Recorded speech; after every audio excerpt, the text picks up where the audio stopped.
What's up, viewers? Matt here with Beyond the Brick, and today we're going to be taking a look at all of the 2020 LEGO Star Wars sets. Not all these sets here were provided to us by LEGO, so huge thank you to them. Now, every set you see in the video will be available on Shop at Home and at your local LEGO store January 1st, and what's pretty interesting about the wave is not only are there 11 total sets in just one wave, but there are also multiple movies and pieces of Star Wars content within this entire winter wave. We have The Rise of Skywalker, we have Episode 3 from the prequels, we have The Mandalorian, we even have some throwback from the original trilogies being Episode 4 and 5. So we got a lot of different stuff to cover in today's video. We'll leave timestamps down below in the description if you guys want to check out just a specific set if you don't have time to sit through the entire video. We have a lot to get through today. I know I have a lot of building ahead of me. I'm very excited. Of course, before we go ahead and get started, make sure you drop a like down below and subscribe to the channel for more awesome videos coming up very soon. And really quickly, the only outlier set we have is the Juniors Snowspeeder that LEGO did send us as well. Now we'll just be reviewing that normally, part of the normal sets in the wave. We have a lot of stuff to get into today, so without any further delay, let's just go ahead and jump right on in. So the first set we have to talk about today is going to be the only junior set included in the winter 2020 wave of LEGO Star Wars. This is going to be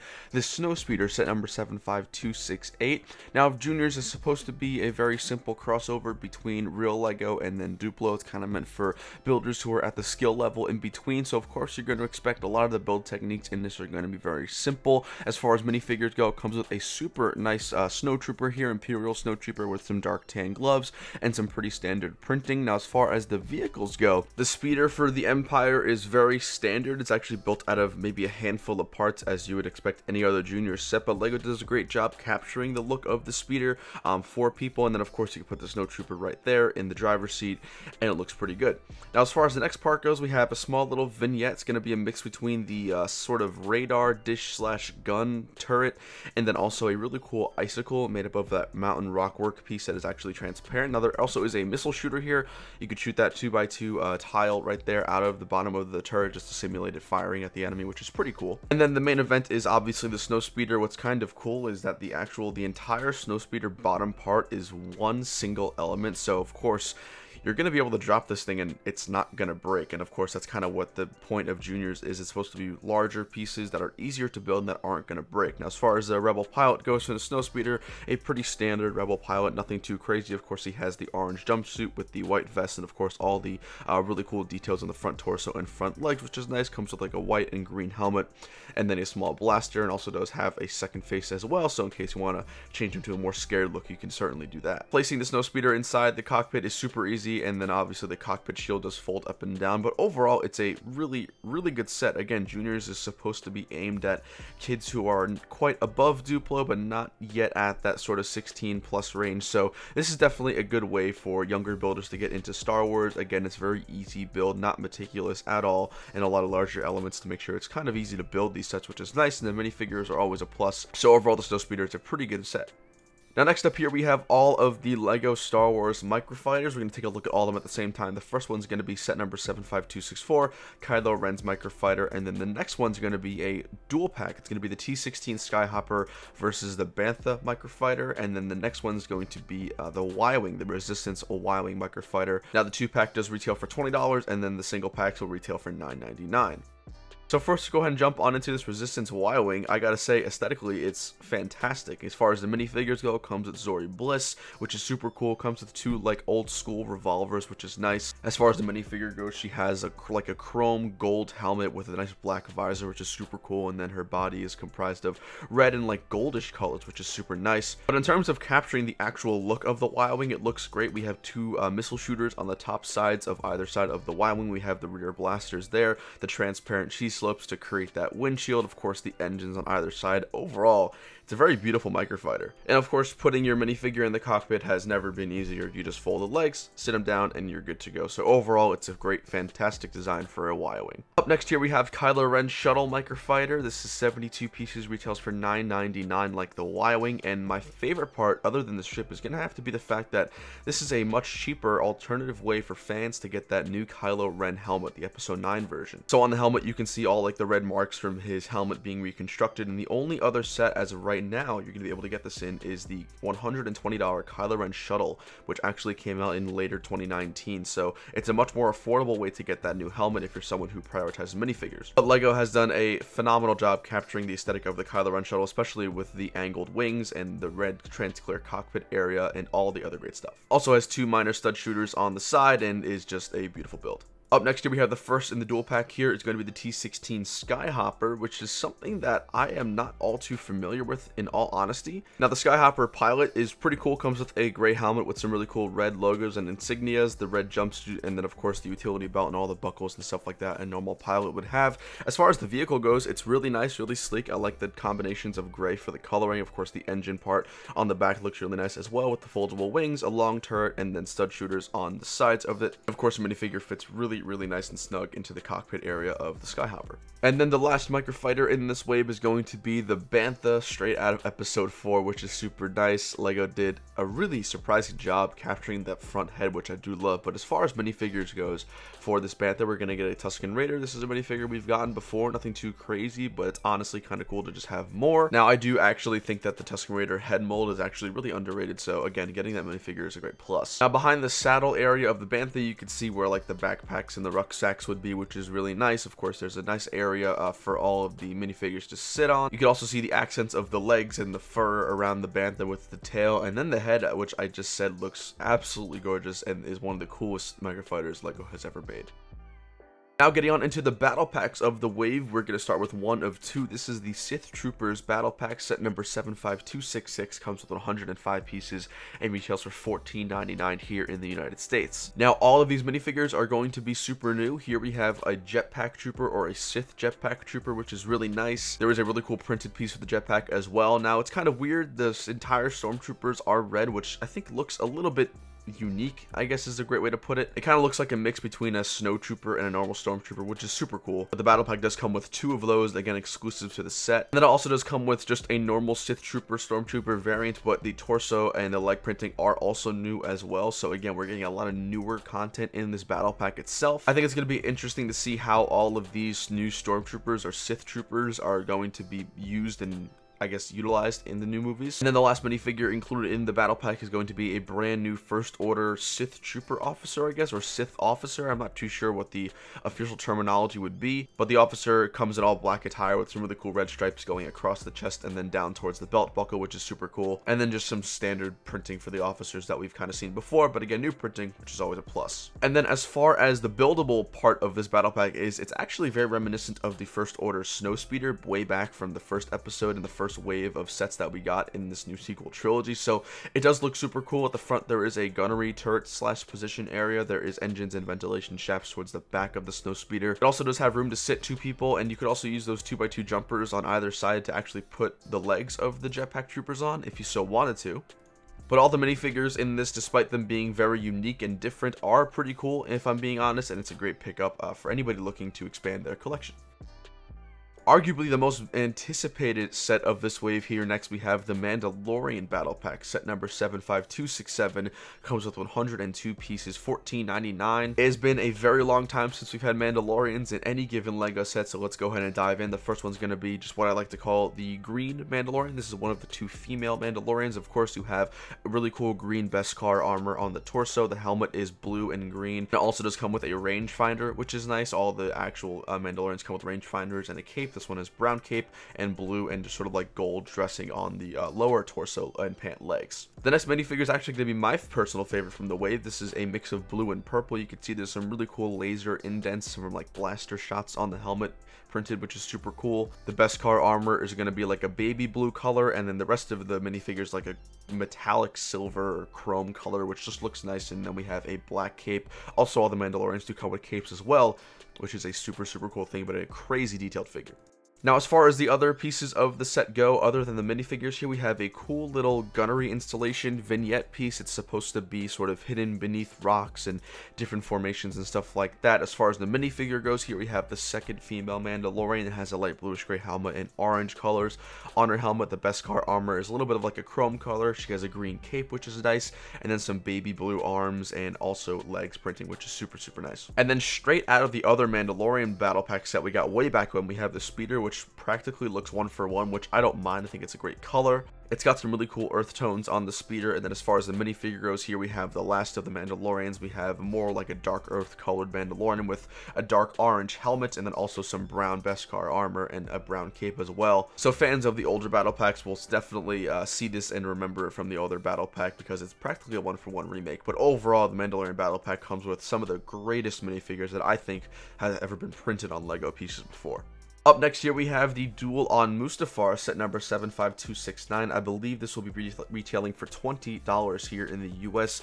Comes with 208 pieces. Now, when I originally saw that we're getting a prequel Duel Mustafar set, this is not what I thought it would be. Now, this is actually supposed to be the same style as the Starkiller Duel, but unfortunately, this is a step down from that set. The minifigures are cool, the playability functions are nice, and the platforms do move as you just saw, but you could take a look at just the pieces and the elements that Lego has used to recreate that lava from Mustafar, and it just doesn't look good in my opinion. I think the colors and the transparent pieces when they're trying to simulate the lava just don't work in this set. But there are some kind of cool things in the set. For one, this iconic tower from episode 3 does have some, I guess, playability functions. You can flip it up and down, and as you can see, one of the ends is covered in lava, which I guess is a cool plus. But really where the set shines is the minifigures. The minifigures in this set are probably the only reason I would ever get it. We have some really realistic and cool episode 3 Obi-Wan and Anakin minifigures. You could see all the burn marks from their duel on Mustafar in the torso printing, which looks absolutely gorgeous. It is incredible. In my opinion, these are the best episode 3 prequel minifigures we've gotten of either of these two characters. And you can see the angry Sith Anakin figure,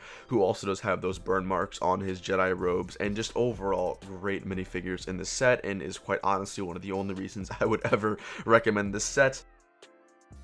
So if you're a fan of the prequels and you've been dying for some really good episode 3 figures, this is probably going to be a pickup for you. The next set to talk about is going to be set number 75270, Obi-Wan's Hut, retailing for $29.99 here in the US. It comes with 200 pieces, 3 minifigures, and an astromech. Now, first things first, the set is deceivingly small. The top dome of Obi-Wan's Hut does open up and, of course, reveals the house. Now, let's go ahead and talk about the minifigures. We're going to get another Tusken Raider, so in this entire wave, there are 2, which I guess is super cool. I don't have a problem getting more of these guys. The set also does come with an R2-D2, which is pretty standard, so no need to talk about him. We also do get a Luke Skywalker minifigure from episode 4 in his white shirt and dress from New Hope. And then I guess the best minifigure in this entire thing is probably going to be the older Obi-Wan minifigure, with some updated printing on the torso, but no leg printing, which is a little bit of a letdown. But it's always nice to get an old Obi-Wan here in the set. As far as the house goes, like I said, it's really tiny. On the left here we have like a little cubby for storage and stuff like that. In the middle here we're gonna have a little bit of like a living gathering room, and the best thing about the set is that printed Leia hologram. I cannot express to you how beautiful this element is. It's brand new, it is exclusive to the set,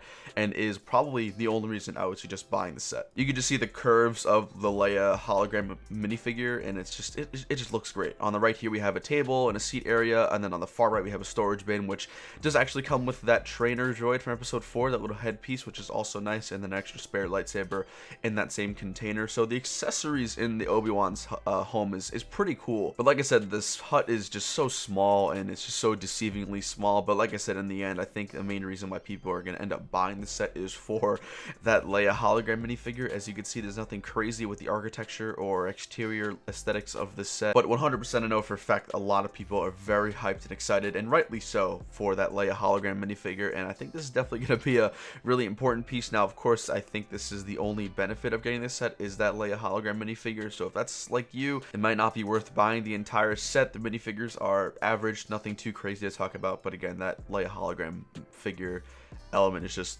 gorgeous, beautiful to look at. Now, the second episode 4 set that Lego has done for this wave is the Luke's Landspeeder, another Landspeeder. Set number 75271 comes with 236 pieces and retails for the same price of $29.99. Now there is a little cool vignette piece that LEGO has done. It's supposed to be like this cave slash cavern that does come with a Jawa, so I guess having a Jawa is kind of cool with their blaster as well. I think this was just supposed to be a little add-on addition bonus to the set, representing some sort of cave or desert mountain, so I think it does its job, not necessarily the most beautiful thing to look at. Now as far as the other minifigures go in the set, we have a C-3PO, which again is one of those minifigures we've had for a very long time, so nothing crazy to talk about there. However, it is worth mentioning that aside from getting another episode 4 Luke Skywalker, we do get a poncho, which is cool and is all honestly probably the coolest thing about the set. It is a really nice design for a poncho. I think it does look super nice, but overall the minifigures, this has to be one of the poorest selection of minifigures in the entire wave of sets. Now moving on to this Landspeeder, it's a Landspeeder. There's nothing too crazy to say about it. I will say, however, I think this is the best one we've gotten out of Landspeeders before from LEGO. All the details that wrap around the side of the Landspeeder are stickers, and as well as the parts on the engines. You can see there's enough room for 2 minifigures here, one for the cockpit driver and one for the co-pilot.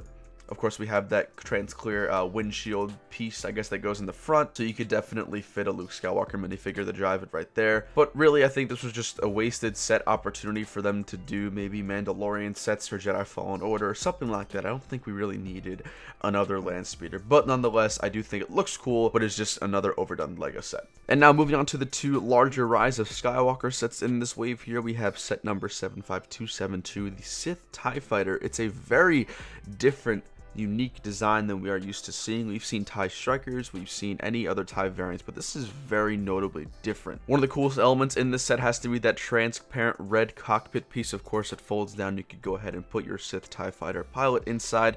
It fits nice and snug. It kind of operates like any other TIE Fighter, or really any other vehicle from LEGO would operate with a seat. Now, 2 unique things. The wings are actually dimensional. They have 2 separate levels, and in between sandwich there is a missile shooter, which is a really cool play feature.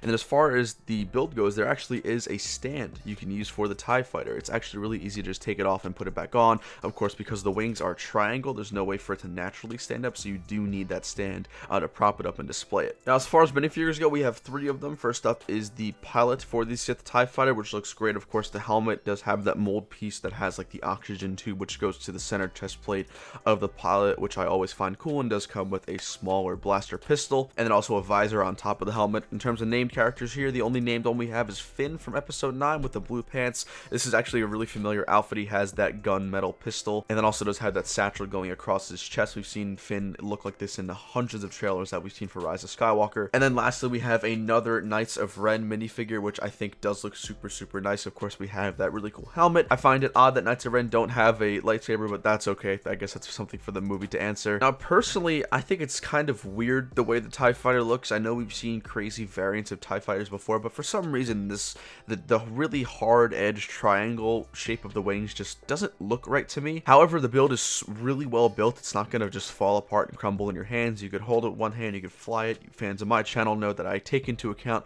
swooshability, which is the ability to fly the actual set, so in that department it definitely scores a 100. But I do applaud Star Wars and LEGO for giving us a newer style TIE Fighter, not just doing another random remake, so I do of course applaud that effort. I would like to say, however, the red accents on the TIE Sith Fighter do look really nice. The stand is just sort of an added bonus, and those elements are pretty cool, and the minifigures are also pretty above average in the set, so overall it's a great pickup. And the last set to talk about today is Poe Dameron's X-Wing set number 75273. Yes, it is very similar, but also very different than the Red 5 X-Wing we got a couple of waves back. I believe this will be retailing for $90, which is a $20 increase in price. But as far as minifigures go, we have the R2-D2 Astromech. We also do have another Knight of Ren, which looks amazing. It looks like a mix between Darth Vader, a Snowtrooper, and Kylo Ren's helmet. Is like a checkered printing on the front chin piece, and then really cool like robes going out throughout the entire body, which do look awesome. So if you've been collecting all the sets up until this point from the last 2 waves, you'll have a pretty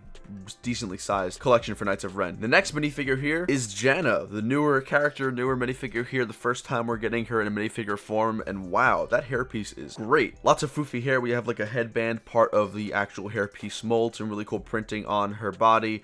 She comes with an arrow and a quiver and some really cool like arm printing on the right arm. As far as Poe Dameron goes, we get an angry face for Poe Dameron, or a serious face with his normal orange jumpsuit, and then of course the Resistance logos and stuff like that we have come to be accustomed to for all the pilots. And then we have a more smiley, happy Poe Dameron face. Now this set right here is actually going to be my favorite from the wave, aside from the battle packs, and let me tell you why. Now, at a first glance, this looks really similar. It's just another X-Wing, but what's necessarily different about it? Well, aside from the color, I'll show you guys just some brief functionality to it. There is a cockpit area for Poe Dameron to go in, as well as an astromech bay area for R2-D2 to fit in like any other normal X-Wing. And then as far as other functions in the X-Wing go, we have that front collapsible landing gear which just folds into the nose of the X-Wing, and as far as the mechanism goes for opening the wings, you just tap on that tan piece to fold it open. The X-Wing is in attack position. If you want to retract it, you push up on this little cone piece and you can put it in the S-foil position. So it's the same mechanism, and it's very lightweight, very easy to fly around. Swooshability is fantastic in this set. I do love the X-Wing, the wing function itself, how LEGO does like create the S-foil in attack formation. But now what's most notably different about this comparatively to the other X-Wing is that new color tone. We've been used to black ones and gray ones and white ones, but this one's an orange one. And to be honest, when I first saw the images and when I first got the set, I wasn't really up for it, but once I do have it built in person, I can tell you that in my opinion, the color contrast does look really nice. It's also worth pointing out that LEGO has added a lot more elements towards the engine section. We have some brand new 3x3 curved bricks or curved slopes to make the engines look bigger and thicker. There are just a lot more elements that go into the area behind the cockpit, making the overall X-Wing look more beefier, I guess you could kind of say. So I guess if we're wondering where that $20 increase in price from the old X-Wing to this one comes in, I'm going to say a large portion of that is between all the new elements in the back of the X-Wing, which just make it look much bigger. But overall, this is my favorite set of the wave in terms of like a vehicle. I think it completely blows anything out of the water, and yes, it is pretty expensive at $90. I will, however, say it looks great, so if you ever get a chance to pick it up for a little bit cheaper to save yourself some money, I think the minifigures are out of this world in this set. So guys, that wraps up all the LEGO Star Wars sets as a part of the winter wave. Once again, huge thank you to LEGO for sending these our way. Down below in the comments, guys, let us know what you think is the best set out of the wave. What are you most looking forward to? Now, as a quick reminder, of course, the Amazon affiliate link to help us at Beyond the Brick will be down below. If you're thinking of picking up any LEGO Star Wars sets or any other LEGO sets for that matter, definitely use that link. It's of course at no extra cost to you, but does go a long way to help us here at Beyond the Brick. But thank you guys so much for watching today's video. Drop a like down below. Once again, my name is Matt, otherwise known as the Brick Wiz. I'm sure my links will be down below, so go ahead and check me out. Until next time, guys, I will see you later. Have a great day.